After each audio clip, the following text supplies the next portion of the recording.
5 seconds to submergence. Submergence deep into the absurd.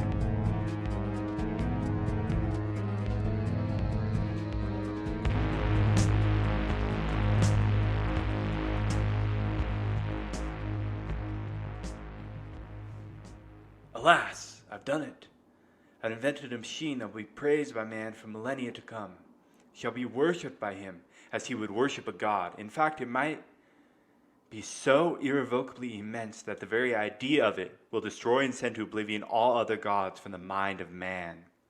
Their faith shall perpetuate its existence until their very will to doubt it is crushed under its indestructible gears.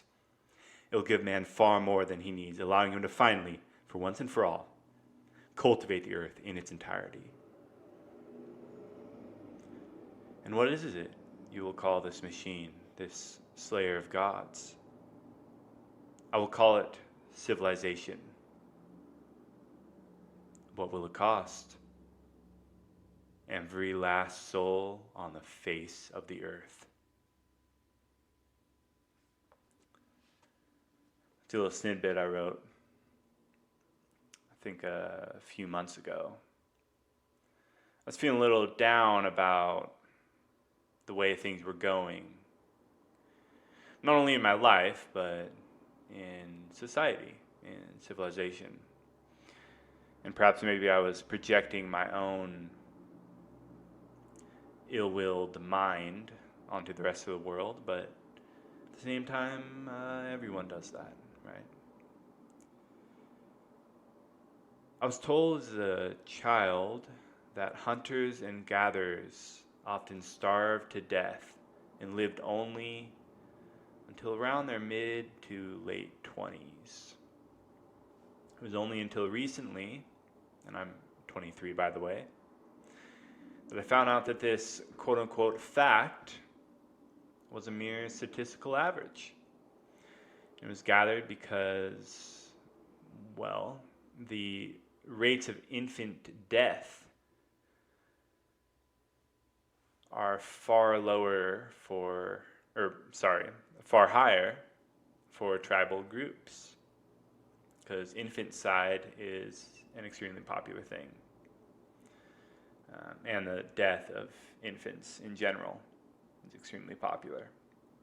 Babies are at a high risk of death when entered into a tribal community. And in many ways it's a little barbaric, because I'm pretty sure that a lot of tribes will kill deformed babies. They'll do some pretty whack shit to their babies, not things that we would ever do in our civilization.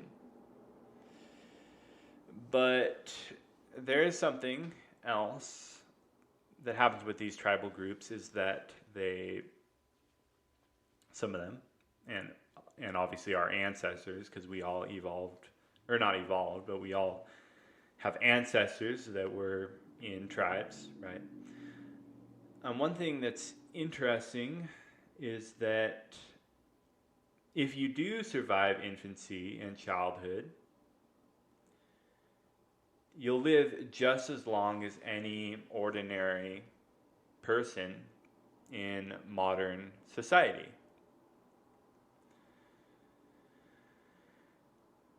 And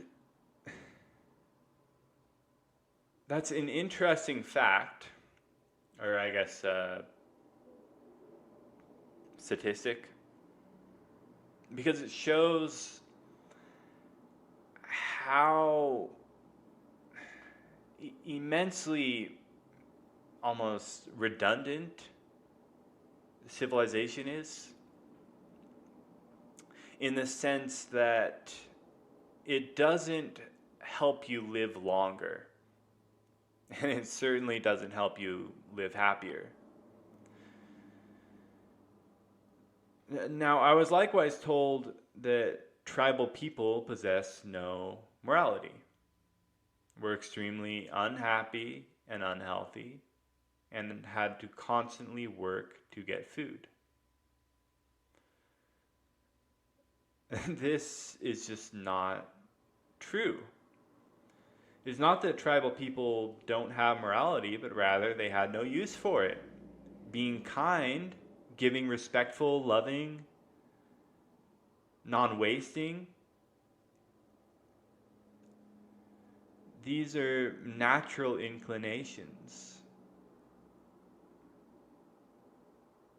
It's not that they had no use for them. They're just the rule, not the exception. They didn't need someone to write down, you need to be nice to people. You need to not steal from people, right? They don't need those things written down. They're just learned. And I think a lot of this, and by the way, I'm getting this knowledge all from Civilized to Death by Chris Ryan. I highly recommend checking out the book. I'm not going to cite the individual paragraphs or anything because I really would encourage you to read it. And maybe I'm just being lazy. But I don't have the book with me right now. So, anyways, another thing from that novel is that, and I think this is probably from his other book, Sex at Dawn, is that tribal people only work 3 hours a day. And by work, I mean they only do things, basically their survival needs or whatever. They only go and hunt and gather about 3 hours a day on average. And they eat exactly what they need. They don't need to go to the gym. Why? Because they get all of their exercise from those 3 hours, right? They get their exercise from helping around with the tribe. They get their exercise from doing their normal things and from having fun, right? Now, they have everything that they need. They don't take any shortcuts. They don't try to cheat at all. They just use their resources. They use their own minds. They use their own capacity for love and affection and compassion in order to relate to each other and be nice to each other. They don't have real laws or anything. They just have unspoken rules that everyone just knows. Like, if you go and you take something from someone or hurt someone, then see ya, you're dead. At least that's in some tribes. But anyways, civilization in its essence is a perpetual engine of growth. We live in a society by which more people amounts to more labor, which amounts to more production, which amounts to more consumption, which then amounts to both more money for the owners of the means of production as well as more people from the excessive consumption, thus perpetuating the cycle. And the primary goal of civilization, or at least not necessarily its goal, but where it's heading and what people think its goal is, and especially the goal of consumption or capitalism, is growth, which, as mentioned, is obtained through the increase of the working and buying population. In order to buy something, one must have money.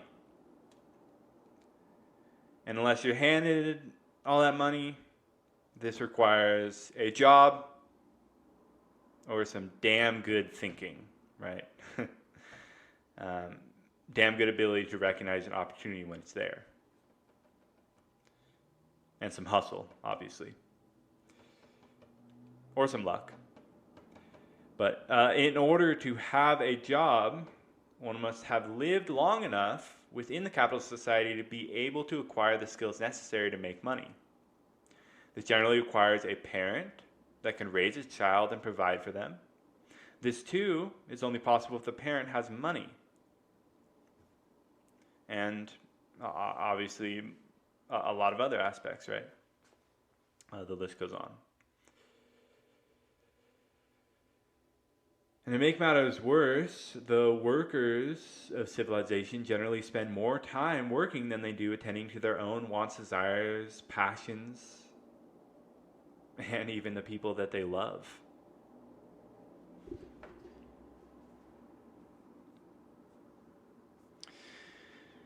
This being quite the exhausting expenditure of energy drains people. It drains them to the point where they're unable to even think about these things. They're unable to even care about themselves. People come home stressed out after work, exhausted. They got yelled at all day. They were slinging a shovel around, slamming a sledgehammer on some concrete. They come home, their kids are crying, their wife is in a bad mood because she had some shitty things happen to her at work too. And you're all just pissed off, and you don't even have time to even reconcile with all of this. And you just get angry, you yell at each other, and you're kind of just in this constant hellish loop of like, screw you, I'm heading to work. Screw you, I'm heading to bed, right? It's like, it's messed up, and a lot of people experience this. I'm sure people listening to this podcast right now had situations where they were crying as children because their parents were just so emotionally and financially and physically strained that they just couldn't really even have a good relationship with each other, and that messed with your heads or whatever. This happens all over the country. This happens all over the world. And I think most of it is just because, I mean,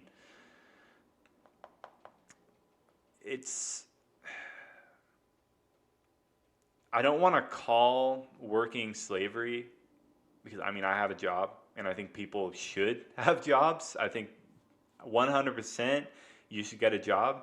If you're just living off the government, then honestly, like, what the fuck, dude? Unless you really need it, but it's kind of stealing from us. I mean, sure, the government steals from us, like, yeah, in many ways. That's all besides it. But the point is, it's important to work because you have to in order to survive in this society, in order to, like, honestly, in order to fit in with people. But at the same time, we kind of were born into this sort of slavery with extra steps situation where everyone in civilization who works for civilization, including presidents, super rich people like Jeff Bezos and Elon Musk, we're all subject to this system, to civilization, to these gears that continuously move, right? I mean, I would even argue the richest amongst us are the most enslaved by the system. If I wanted to, I could go out and live in the woods, no problem. No one would care, except for my family, right? But if Jeff Bezos wanted to go out and live in the woods, well, good luck, dude. That just wouldn't happen. People would probably follow him into the woods. There'd probably be swarms trying to go into the woods, looking for Jeff Bezos. If Elon Musk tried to do that, same deal, right? I guess maybe, yeah, I mean, I don't want to technically call myself at the bottom of society just because I have a decent job, but compared to Jeff Bezos, I'll just say, us at the bottom of society, we're free to do whatever we want, essentially, as long as we're not explicitly breaking laws and explicitly telling people about it, right? And that's freeing, but at the same time, we're kind of born into this. We have to go get a job. We have to work for someone. We have to make money. We have to go and get an apartment, basically. And we're essentially manipulated into thinking that we need certain things. And because we're manipulated into thinking we need those things, we're manipulated into thinking that we need to buy them. And because we feel like we need to buy them, we need money. In order to have money, we need to work. So it's kind of this perpetual cycle. I mean, you get it. And the more people spend, the more they have to work, like I said, right? Likewise, the more that people consume, the more companies have to produce, thus the more they have to work their employees. All this, however, gives those companies more money. That is, more people, more money. And another thing that I wanted to mention was that there was this time when I was at the store. It was after about a 12, 13-hour day at work. I was just exhausted. And I told myself I wouldn't buy any energy drinks. I would at least take a couple weeks off, but I just thought, shit, I'm so exhausted. I just want to drink an energy drink. And I bought one, right? And that's when you're overworked, it makes you want to buy shit more because you think, YOLO, whatever, I'll buy something.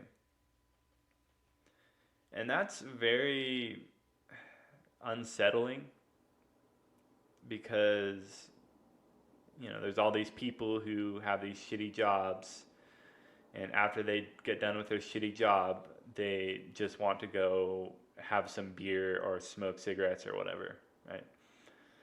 Or just drain their mind watching TV. And obviously I drink beer and I watch TV and I've smoked cigarettes before. So, I know what it's like to, well, that's besides the point. The people,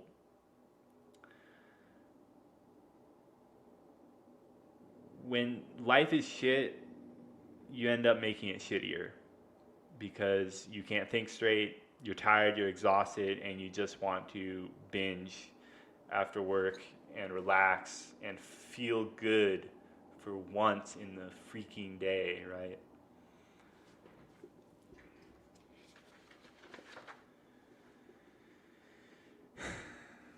And it's no surprise to me that the 10 Commandments of the Abrahamic religions all regard property. Every one of the 10 Commandments refers to ownership of someone, something, or some other concept, right? That thou shalt not covet thy neighbor's wife. Your neighbor's wife is the property of your neighbor, is kind of what I pick up from that. And Genesis likewise proclaims that man is doomed to cultivate and populate the earth, all because it is cursed with the knowledge of quote-unquote good and evil. That is, the Old Testament gives a framework by which agricultural/industrial/capital society must function in order for the owners of capital to have property. And of that property, produce more with the labor acquired by the consumption of that which they produce. It is a self-perpetuating machine fueled purely by having more people. And, to be honest, it sounds uncannily like a pyramid scheme. And there's these people at the top, right? And they own the means of production. And the more people they get involved, these people eventually, if they stay with them long enough, they get to go higher up the pyramid. They get more money, and the people below them get some money, and it all flows upwards, right? And in a sense, it is like a pyramid scheme. And obviously, take all this with a grain of salt. I'm just making minor comparisons, kind of perhaps off the rocker. Of these things. Nonetheless, I wouldn't be typing this as if you haven't figured it out by now, I've been reading off of a thing that I wrote. I wouldn't be typing this and saying it into my computer for this podcast if I didn't have a computer. A computer whose production was only ever made possible by the existence of a civilization. But I probably wouldn't even have the desire to write if I didn't live in a civilization, right? It is kind of like asking whether or not a falling tree makes a sound in a forest when no one is around for it to fall. Now, before the Industrial Revolution, I don't think things were all that bad. In fact, people were far freer and had a lot more space.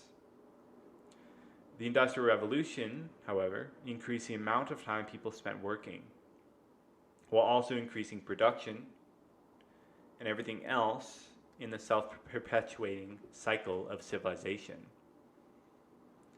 While technological advancements increased, so too did everything else. While the workers still worked just as much, regardless of how much progress in technology was made. And more than 99% of all adults in industrial society work for someone else. Almost 100% work towards the goals of civilization, to make more money and to grow more people to make more money. We can talk to people from across the world, know anything we want, eat whatever we want, listen or watch to whatever we want, go wherever we want, and say whatever we want. And yet all this quote-unquote progress has only ever amounted to more mental suffering and less personal freedom than ever before in human history. Our progress is paid for with our spirits, time, and freedom. Civilization is slavery with extra steps and illusions upon illusions of the increase of one's ability to have life, liberty, and the pursuit of happiness. It has reduced us all to mere bricks of an ever-growing pyramid that is growing further and further away from the warmth and love of the earth and into the cold, dark depths of outer space. It is no surprise that super-rich techno giants like Elon Musk declare that we should be more worried about population collapse, and that if there aren't enough people for Earth, then there definitely won't be enough for Mars. This is straight from a tweet that my friend sent me. And I mean, don't get me wrong, I like Elon Musk. I think he's a funny dude. I've listened to stuff that he does on podcasts on the Joe Rogan podcast, and I think the stuff that he's doing is really cool. But I just have to lay it on him a little bit. We should be more worried about population collapse? Yeah. No. As if 7.9 billion people is not already far, far, far too many people for one planet to handle. Mr. Elon Musk is more concerned about going to a barren, cold, radioactive wasteland than he is of preventing this very Earth from becoming exactly like that. And I think at some point, civilization, maybe it just decided to act like a cell that just couldn't divide itself anymore, and instead began growing like this cancerous tumor, this cancer cell, destined to kill the body it inhabits. And regardless of one's belief in human-caused climate change, it is obvious that civilization destroys everything in its path. The more people there are, the more space we need to live, work, die, and throw our garbage away. Since every single human being survives by eating another living thing, in order for something to live, something else must die, right? And this points to the conclusion that more people, less of everything else.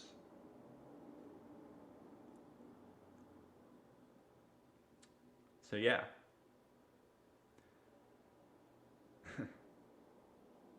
I think we'll keep on cultivating the earth until we cultivate it to death. In many ways. But of course, it doesn't really matter. Every civilization collapses eventually. It's only a matter of time. Yet the world today is really one mega civilization. The bigger they are, the harder they fall. It's shitty, but I mean that's how it is, right?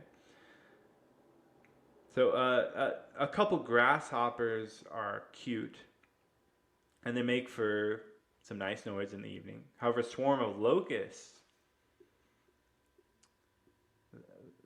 that ain't cute at all, right? That's shitty. That's I actually learned, I think also from Civilized to Death, that locusts and grasshoppers are the same animal. It's just when when the grasshoppers grow in population and the fields of grass start to melt down and they become barren, they start to, well, at that point, the population is giant, right? And they all start to, there's no food, so then they all start to swarm, right? And I have always been a firm believer in quality, not quantity.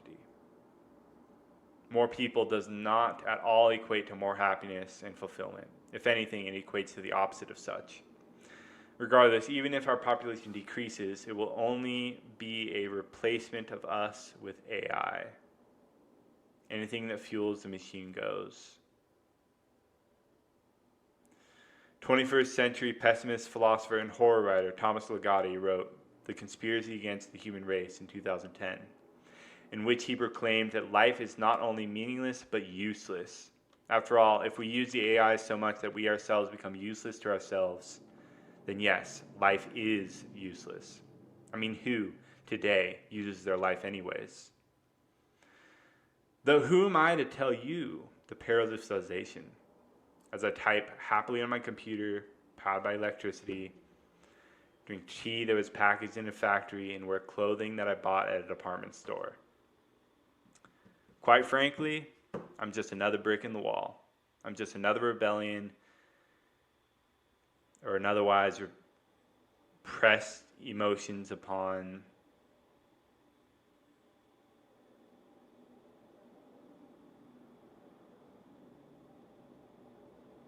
I'm just another repressed citizen of the United States that is projecting his fears, anxieties, desires, thoughts of rebellion, and otherwise repressed emotions upon a Microsoft Word document as a form of intellectual entertainment for, hopefully, a large number of individuals.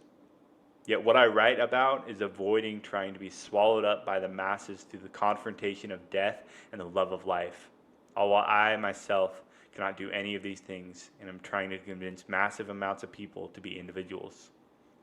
How ironic, right?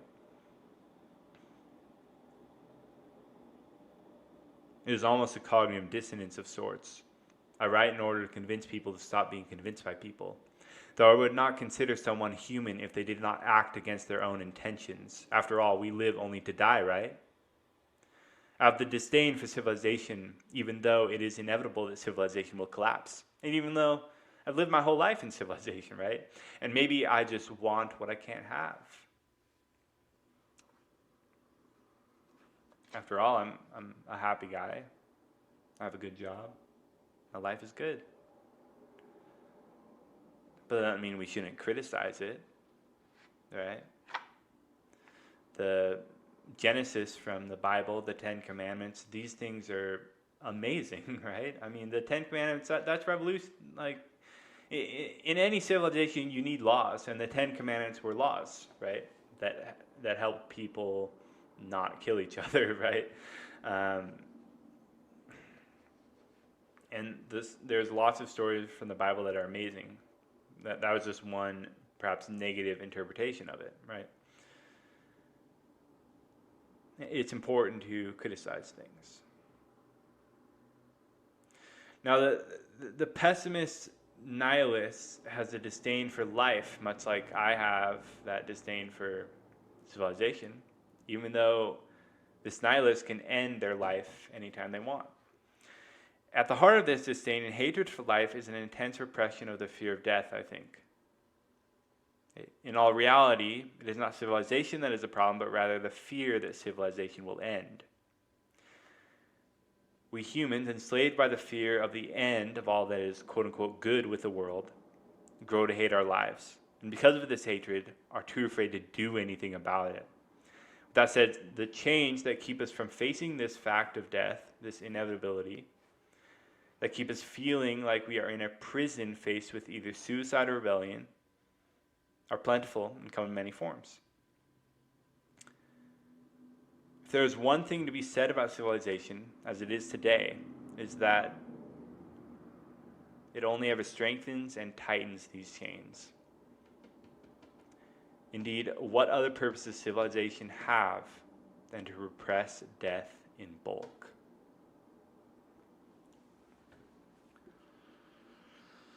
Now, I've mentioned Karl Zapffe in a few other podcast episodes, I believe. He wrote an essay called The Last Messiah. And I wanted to share that. I wanted to at least share some of his ideas from that essay. At least before I go on too far. Let's see. Okay.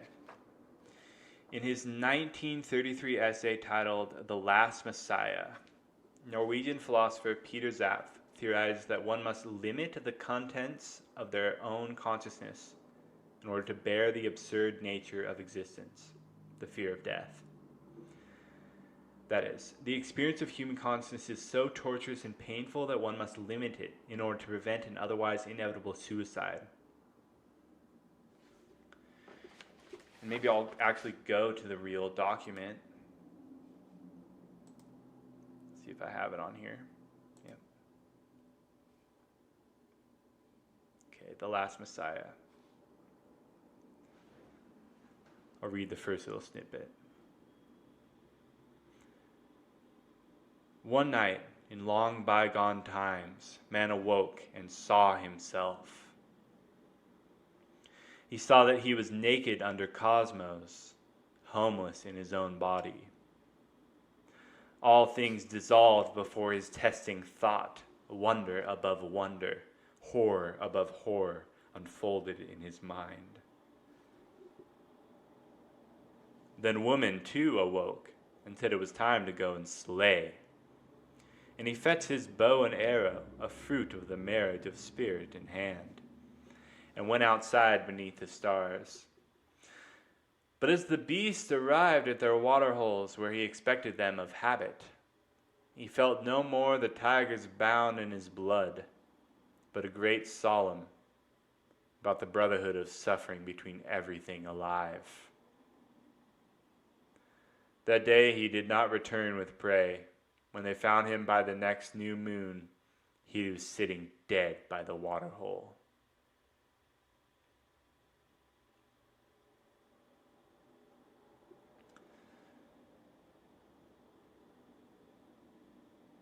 This, what he's trying to explain here, I think, is also, this is a very ancient idea, a very ancient story, basically. It's basically about the suffering that consciousness brings to human beings. And there's another story that I think probably everyone who speaks English is familiar with, and that's the story of Genesis, right? That's a story of Adam and Eve and the tree of the knowledge of good and evil. And what I think that story in particular is about is, well, at first, right, they're naked under the cosmos. Adam and Eve are naked at first, right? They're naked, they're frolicking around, they have everything they need in the Garden of Eden. Everything's all good, they don't need anything, right? They're basically in an animalistic state, and they have that blissful ignorance about them, right? And I don't even want to call it blissful ignorance. I just want to call it, they don't know about, they're not thinking too much about, like, all the bullshit, right? Then Eve is convinced by a snake to eat an apple from the tree of the knowledge of good and evil. She eats it, and of course this is the one tree that was forbidden by the gods. And I say the gods, plural, because I believe the original story, at least the story that it stems from, there was multiple gods in the story. But anyway, she eats the fruit. She has Adam eat the fruit. After they eat the fruit, they realize, oh shit, there's predators. This world isn't as great as we thought. And then the gods punish them to cultivate the earth for all eternity, basically. Essentially, they become slaves, like farming slaves. And that's kind of like you eat the knowledge of good and evil. Oh shit, there's evil. We need good. All these predators are evil. And this kind of drove them to cultivate the earth in a sense after they realize what's going on. And I think if we go back and we relate this to Zapffe, what he's about to talk about, his main thesis, I guess, in this essay is that we're accompanied with a fear of death, right? We're accompanied that, oh, there's all these predators around, oh shit, everything's suffering. And some of us decide to kill ourselves, like the hunter who went down to that stream in his first little bit of that. And other of us decide to do something a little bit different. We decide to limit the contents of our consciousness. And we do this, according to Zapffe. He laid out 4 main methods by which the individual can accomplish the limitation of the contents of their consciousness. These are isolation, anchoring, distraction, and sublimation.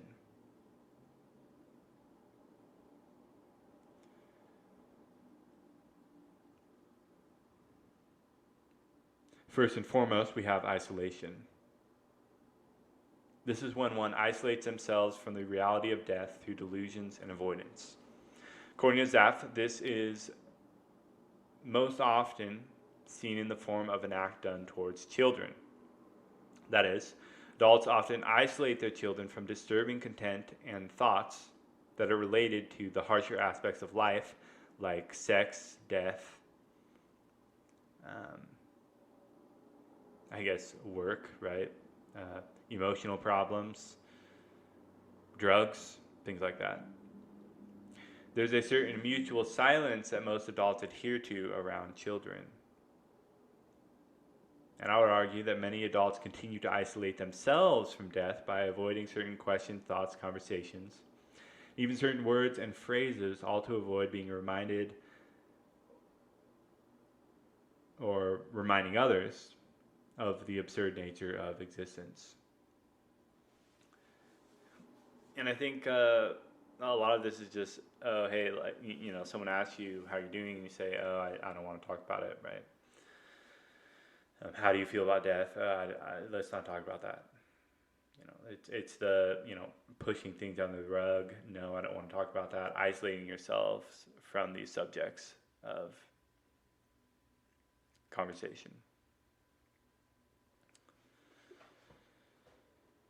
Then there's anchoring. And anchoring is the act of focusing one's life about one or more things that, in a sense, make life worth living. To Zapffe, this is the first and most pleasant form of escape from the fear of death. It is essentially when one becomes devoted to an idea, concept, or ideology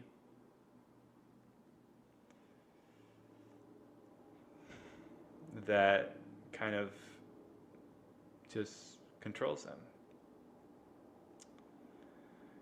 And a lot of that is, at least I would probably attribute it to,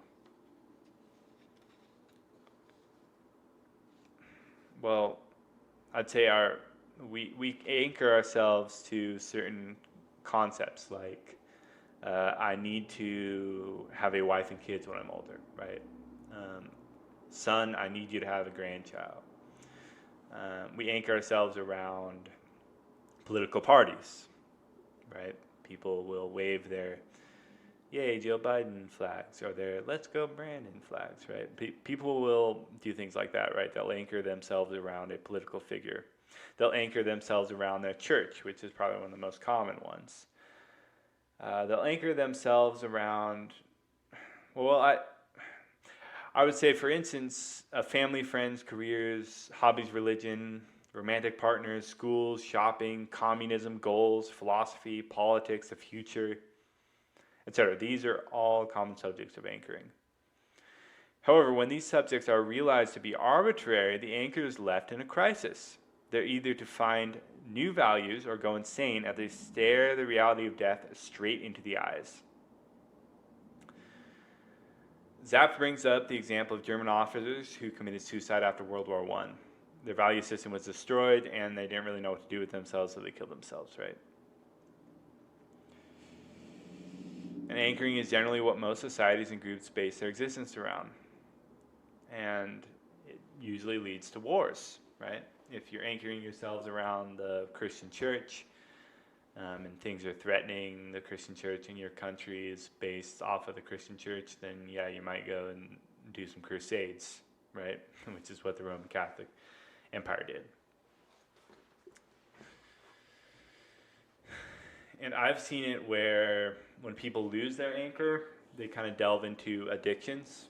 I've known really religious people that have fell out of faith with their religion, and then they became drug addicts, basically.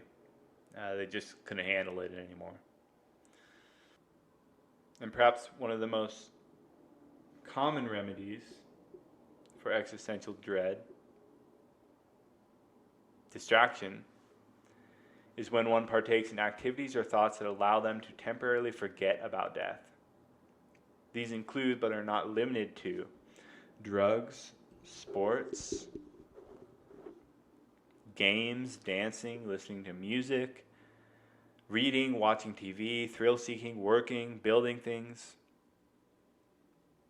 listening to podcasts. This method, according to Zapffe, is generally fully conscious and is acted upon when one feels some sort of despair, loss, or suffering in the form of a negative emotion. We see in situations such as the COVID-19 epidemic that a lack of distraction or boredom either drives people into states of depression, chaos, and turmoil, or leads them to develop new anchors and distractions. And we kind of saw this with a lot of the shit that went on during the COVID-19 pandemic. I'm not even going to give any examples just because, you can think of them yourself. And I don't want to sound like this isn't a political podcast. So many strong governments attempt to distribute as much distraction as possible to keep the peace amongst the people. And the best example of this in fiction is Brave New World. Right? We see that everyone is given soma, oh, you're sad, take this pill, right? They want as much distraction as possible because it keeps the people peaceful, productive, happy. If you have a peaceful, productive, and happy civilization, then you're probably going to be good, right? You'll probably stay in power. Now, sublimation is the rarest form of protection against the fear of death. Most notably, this method is employed by the creative types, who transform and sublimate the disturbing aspects of life into art.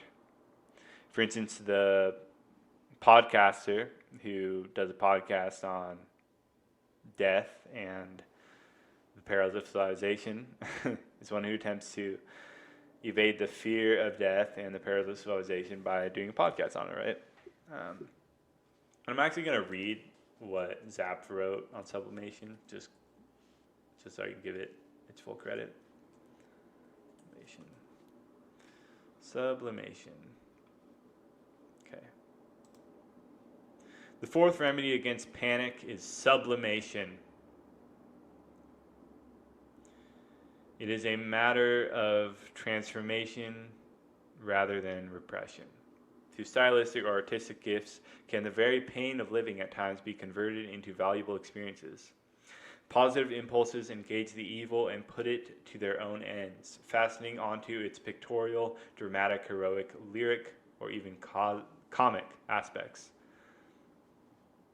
Unless the worst sting of suffering is blunted by other means or denied control of the mind, such utilization is unlikely, however. Image. The mountaineer does not enjoy his view of the abyss while choking with vertigo. Only when this feeling is more or less overcome does he enjoy it. Anchored. To write a tragedy, one must, to some extent, free oneself from betray the very feeling of tragedy and regard it from an outer, e.g., aesthetic point of view. Here is, by the way, an opportunity for the wildest round dancing through ever higher ironic levels into a most embarrassing circulus vitiosus. Here one can chase one's ego across numerous habitats, enjoying the capacity of the various layers of consciousness to dispel one another. The present essay is a typical attempt at sublimation. The author does not suffer. He's filling pages and it's going to be published in a journal. I think that's probably the best part of the whole essay. The martyrdom of lonely ladies also shows a kind of sublimation. They gain in significance thereby. Nevertheless, sublimation appears to be the rarest of the protective means mentioned here. And I think I'll have to read the end, why it's called The Last Messiah. But first I kind of wanted to say that, I just want all these blur together, right? Anchoring, distraction, isolation, sublimation, all these blur together. However, it is vital, I think, that we should re-examine Zaffe's claim that these methods actually limit the contents of human consciousness. Because after all, the depressed soul who desires suicide is often only really ever thinking about suicide and how pointless life is. It's a very limited viewpoint, I think. It's kind of a dull, limited form of conscious thought. And it seems to me that Zapp's four methods actually increase the contents of human consciousness, in that all knowledge, societal accomplishments and ideas, inventions, buildings, etc., they're all a direct result of these four methods. I wouldn't be doing this podcast if it weren't for these four methods, right? Our society is extremely complicated because, not despite, of these four methods. Furthermore, these methods prevent human society from going mad in frenzies of mass suicides, right? I think while Zapffe is on to something, I think you're not limiting the contents of your consciousness, you're just changing what you're thinking about. And I think that's one problem that a lot of nihilists kind of have, is that they kind of ideate on the idea of life being meaningless, or it's all just suffering, it's all despair. But it's not all suffering, it's not all despair. Life is, for the most part, it's kind of half and half, and I think for a lot of people it's generally better than it is worse. So it's not, I wouldn't ever say that he's correct in that we limit the contents of our consciousness. We're just thinking about different things. It's like if you're watching a sad TV show and you're like, oh man, this is so sad. Some people turn off the TV and they go do something else, which I'm comparing that to suicide in this analogy. Or they just change the channel to something that's happier, right? But that's not limiting the contents of the TV, right? The same amount of information is being displayed on the television. It's just different. So I'd have to disagree with Zapffe there, that we're limiting the contents of our consciousness.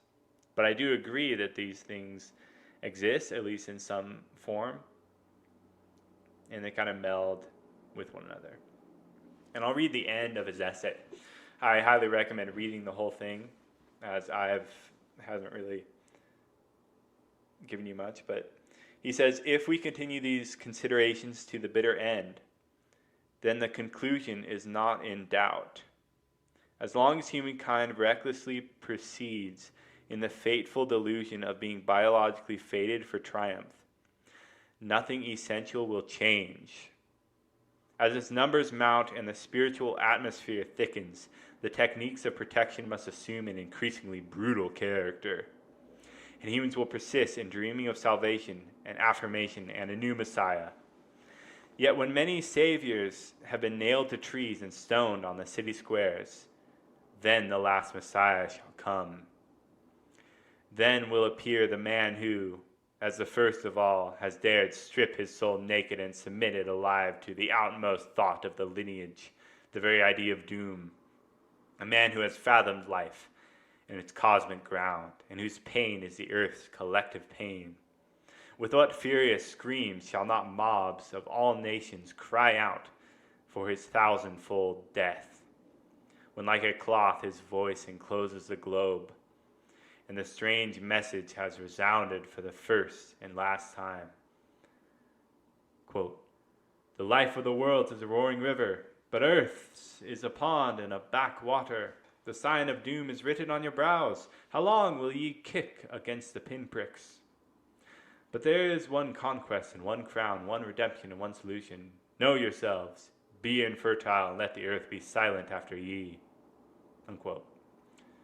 And when he has spoken, they will pour themselves over him, led by the pacifier makers and the midwives, and bury him in their fingernails. He is the last Messiah. As son from father, he stems from the archer by the waterhole. Peter Wessel Zapffe, 1933.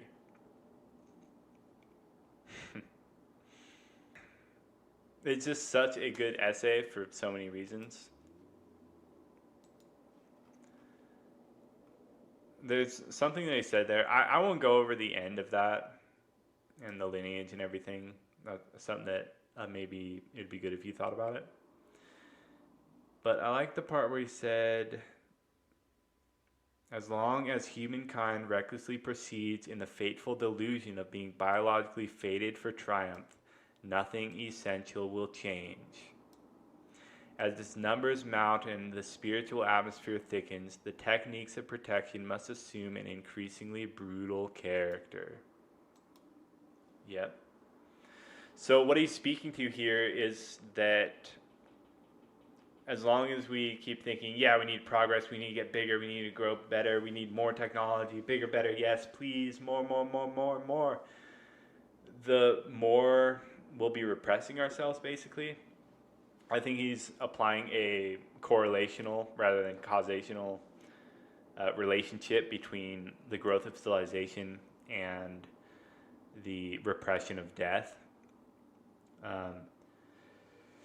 Because I mean, civilization isn't just for repressing death. I think, but as civilization grows, it represses death more. It tries to get us to not think about it more. And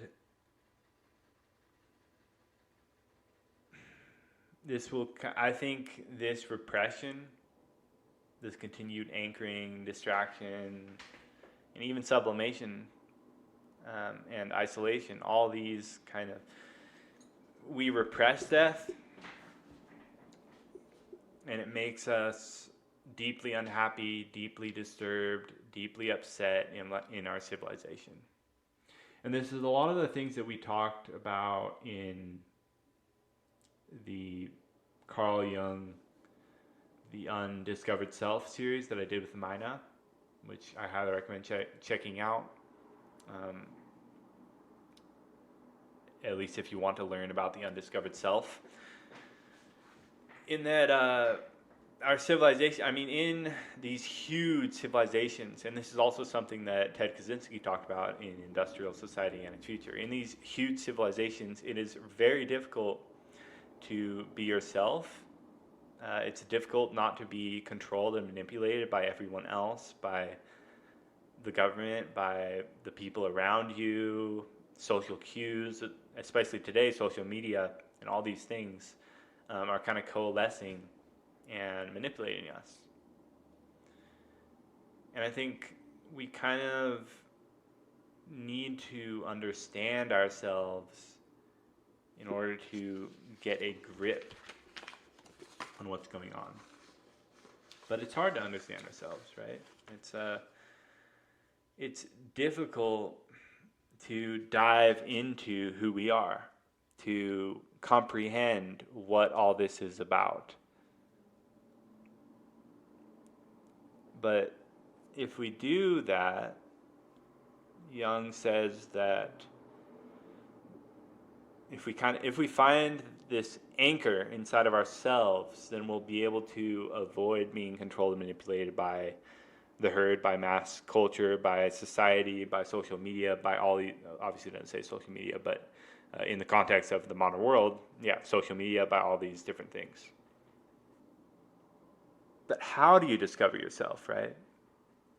How do you dive into yourself? How do you see who you are? That's a question I'll leave for you. I'll leave you off with a poem that I wrote when I was hiking the other day with my friend over in Montana. And the lyrics to Pink Floyd's Welcome to the Machine. So the poem I wrote.